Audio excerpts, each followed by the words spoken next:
Buenos días, ingeniero y compañeros. En este video les vamos a mostrar un resumen de lo que hemos hecho en nuestro trabajo de investigación con el tema mouse PS2. Nuestro grupo conformado por Maritza Fernández, Eric Ponce, Santiago Vela y Jorge Yandún. Bueno, el objetivo general de este trabajo es desarrollar una aplicación que permita la comunicación entre la tarjeta FPGA y un mouse con conector PS2, con la cual se puede visualizar la posición del mouse en un arreglo de displays mediante la utilización del módulo PS2 VGA Board y el lenguaje de programación VHDL. Objetivos específicos que nos hemos planteado: investigar el funcionamiento del puerto PS2, cómo es que este se comunica con la FPGA, desarrollar un programa en el cual permita la conexión del mouse con la FPGA utilizando el lenguaje VHDL, implementar el circuito necesario para la comunicación entre el mouse y la FPGA. Una introducción al puerto PS2 es un puerto introducido por IBM, el cual es utilizado para poder conectar periféricos como el teclado y mouse a la computadora. Las siglas PS2, Personal System 2, indican que es la segunda generación de conectores para las computadoras compatibles con IBM. Físicamente, el conector PS2 es cilíndrico y posee 6 terminales que permiten la transmisión de datos desde un dispositivo externo hacia la computadora, y en el caso de este trabajo, la comunicación con la FPGA. Los terminales del PS2. Bueno, aquí el puerto PS2 macho y hembra cuenta con 6 conectores con los cuales sirven de interfaz entre el periférico, teclado, mouse y el PC o FPGA.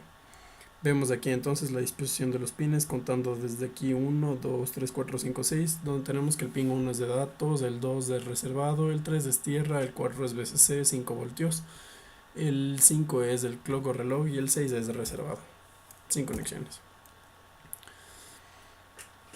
Algo adicional al mouse PS2 es que la interfaz estándar del mouse admite las siguientes entradas: movimiento en el eje X, en el eje Y, botón izquierdo, botón derecho y botón central. El mouse o ratón lee las entradas a una frecuencia determinada y actualiza los contadores e indicadores para reflejar los estados y movimientos de los botones.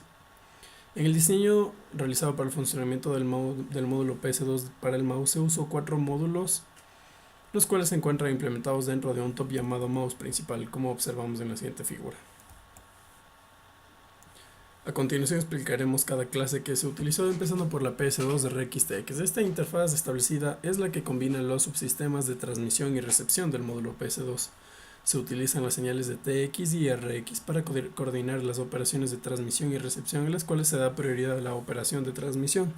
Debemos tener en cuenta que el mouse es un dispositivo bidireccional, quiere decir que no solo emite, sino que también recibe señales. Aquí tenemos la comunicación, el RX, TX indican cuando la comunicación fue hecha. Dos indicadores que nos sirven de igual manera del botón izquierdo derecho. Variables que nos van a servir para el manejo del flujo de entrada y salida de datos. El PS2RX, el diseño y el puerto de recepción del módulo PS2 es algo similar a la de un receptor de la UART, con la diferencia que en lugar de utilizar el esquema sobre muestreo del flanco de bajada de la señal PC2C, se utiliza como punto de referencia para recuperar datos. Aquí observamos entonces los valores necesarios, las variables que tenemos: un clock, un reset para verificar los botones derecho e izquierdo, y las dos variables necesarias para el RX y el de auto. Recordemos el módulo de la UART, esto sigue ese esquema. El PC2TX, a diferencia del sistema de recepción, las señales PC2D y PC2C se comunican en ambas direcciones, por lo cual se necesita una memoria intermedia de 3 estados para cada señal. En la interfaz triestado, el TRI-C, TRI-D son señales de habilitación que controlan los buffers de 3 estados. Cuando se activan, las correspondientes señales de salida PC2C y PC2D de la salida se enviarán a los puertos de salida, como observamos aquí. Entonces aquí tenemos estas dos variables que van a ser de entrada y de salida de datos, y en este caso tenemos lo que sería el TX y el WR.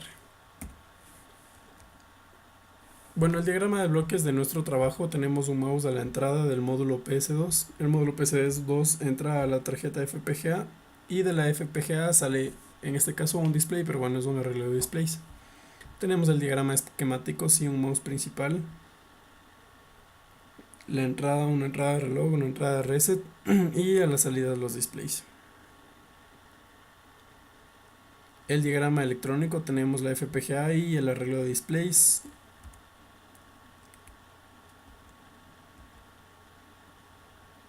Conclusiones: se pudo realizar una correcta conexión entre la FPGA y el mouse mediante el uso del módulo PS2 VGA con lo cual se pudo obtener los datos de movimiento y los datos de cuando se presiona un botón del mouse, y esto mostrarlo en una serie de displays conectados a la salida de la FPGA.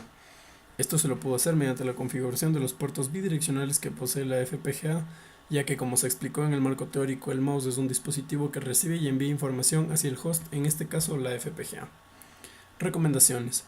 Para poder conectar el mouse al puerto PS2 VGA se debe desconectar la limitación de la FPGA, para poder evitar daños tanto en el puerto PS2 como en la tarjeta FPGA.